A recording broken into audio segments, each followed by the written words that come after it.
Assalamualaikum warahmatullahi wabarakatuh. Selamat siang teman-teman Ruda TPM. Berjumpa kembali dengan Ruda TPM, Family and the City Channel di Kota Jakarta. Pagi ini atau siang ini tepatnya ya, tanggal 27 Februari 2025 pukul 11.38, Ruda TPM sudah berada di Jalan MT Haryono, Jakarta. Baru saja turun dari 9C, Bundaran Senayan Pinang Ranti, turun di Tebet Eco Park, halte yang berada di Jalan MT Haryono. Nah, ini segmen utara dari Jalan MT Haryono. Jalan atau jalur pedestriannya sudah direvitalisasi tahun 2024 lalu teman-teman, dan sekarang penampakannya sudah lumayan baik ya. Ada jalur pedestrian yang layak untuk dilewati.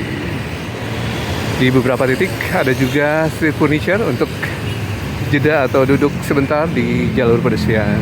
Nah, Ruda TPM siang ini mau mengakses ke Tebet Eco Park.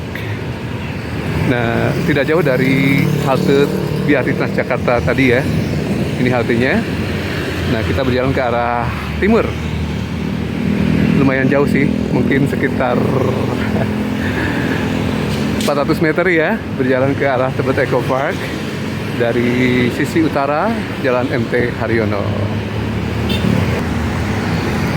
Nah, ini penampakan jalur pedestriannya di segmen utara Jalan MT Haryono yang selesai direvitalisasi pada tahun 2024 lalu.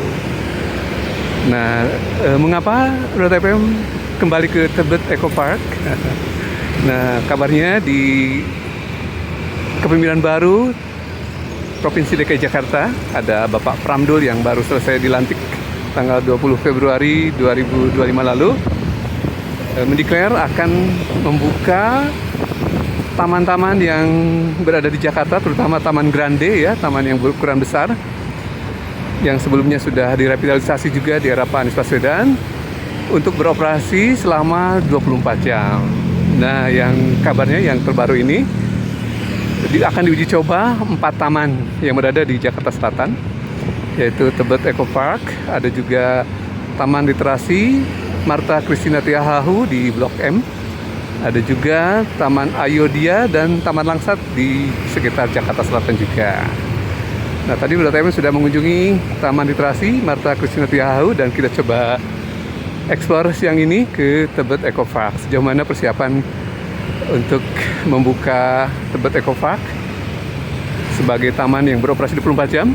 Barangkali ada beberapa persiapan yang sedang disiapkan oleh Pemprov DKI Jakarta. Ngomong-ngomong Tebet Eco Park, teman-teman, untuk mengakses ke Tebet Eco Park, selain menggunakan Transjakarta yang tadi Ruda TPM lakukan ya, menggunakan tadi rute 9C dari Bundaran Senayan, bisa juga menggunakan KAI Komuter ataupun LRT Jabodebek. Nah, ini jalur LRT Jabodebeknya teman-teman. Ada stasiun yang terdekat. Ada juga stasiun KAI Komuter Cawang teman-teman, yang berada di dekat halte BRT Cawang Cikoko. Nah, untuk stasiun LRT yang terdekat adalah stasiun Cikoko. Di depan ada kawasan integrasi atau halte integrasi yang 3 moda ya teman-teman. Ada stasiun KAI Komuter Cawang, ada juga halte BRT Cawang Cikoko, ada juga stasiun LRT Jabodebek Cikoko. Nah, ini teman-teman. Nah, untuk mengakses ke Tebet Eco Park ada di Jalan Tebet Timur Raya. Nah, ini aksesnya dari Jalan MT Haryono. Kita belok kiri nih teman-teman. Nah, jalur pedestriannya juga sudah lumayan baik nih teman-teman. Apalagi di sekitar Tebet Eco Park yang sudah direvitalisasi oleh Pemprov DKI di era Pak Anies Baswedan pada saat revitalisasi juga kawasan Tebet Eco Park. Tebet Eco Park sudah sangat cantik teman-teman. Dan untuk akses ke Tebet Eco Park masih diberlakukan juga registrasi atau pendaftaran melalui Jaki, super aplikasi DKI Jakarta. Jadi ada semacam pendaftaran ya, reservasi melalui aplikasi Jaki di area layanan umum berupa taman rekreasi.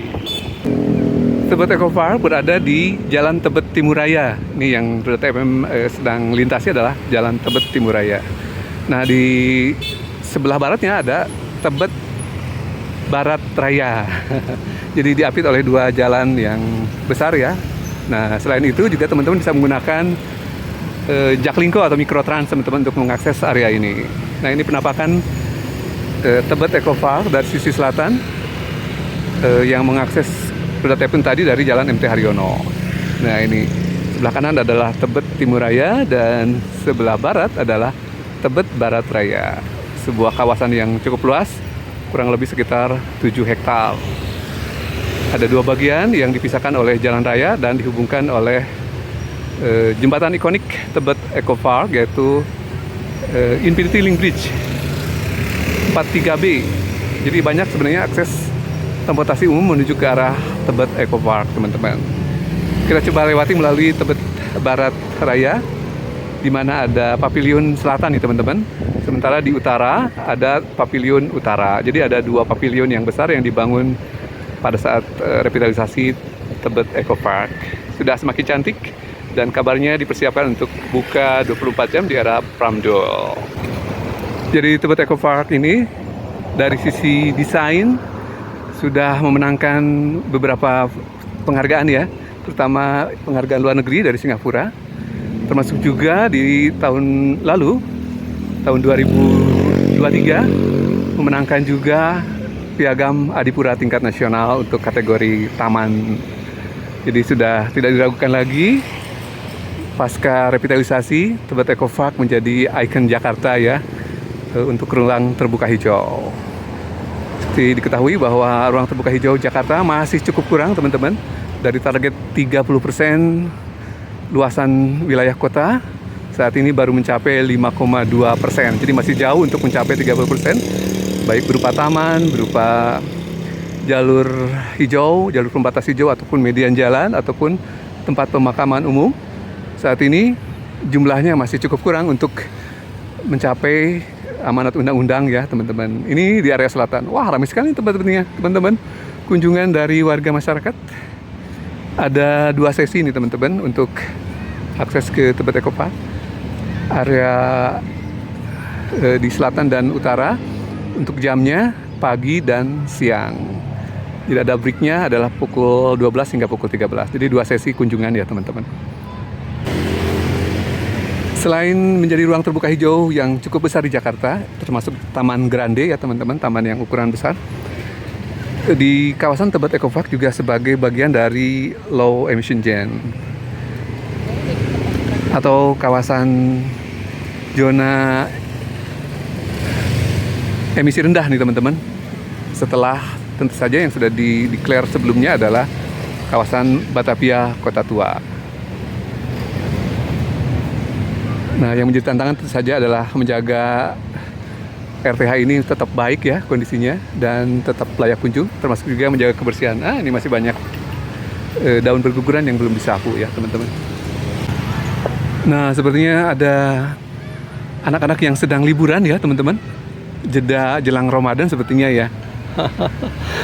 Dan berikut orang tuanya nih berkunjung ke Tebet Eco Park Pavilion Selatan. Jadi ada semacam shelter untuk berteduh, ada juga toilet, ada musola di setiap pavilion di bagian selatan ini. Ini Tebet Barat Rayanya, sudah cantik ya, dengan jalur pembatas hijau dan jalur hijau yang cukup baik, namun tentu saja dibutuhkan pemeliharaan, dan warganya juga mendukung dengan membuang sampah.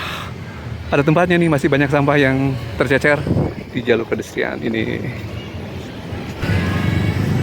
Tebet Eco Park siang ini, tanggal 27 Februari 2025. Masih banyak sampah yang berceceran dari pengunjung ya. Bekas minuman yang dibuang tidak pada tempatnya.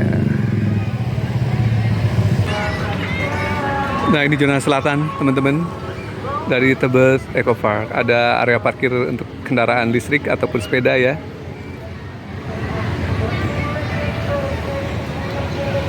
Sebuah taman grande yang baik dan representatif pasca revitalisasi.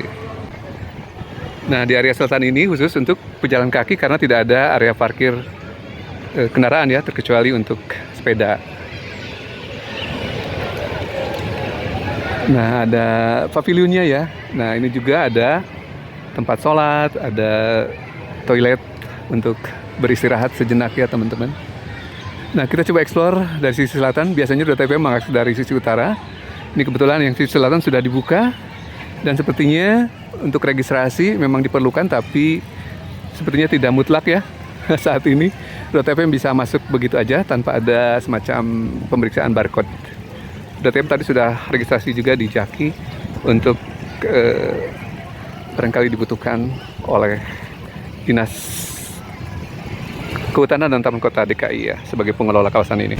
Nah, sesuai dengan pendekatan konsep dari pengelolaan taman di Jakarta era Pak Anies Baswedan adalah taman sebagai park, bukan sebagai garden lagi ya teman-teman.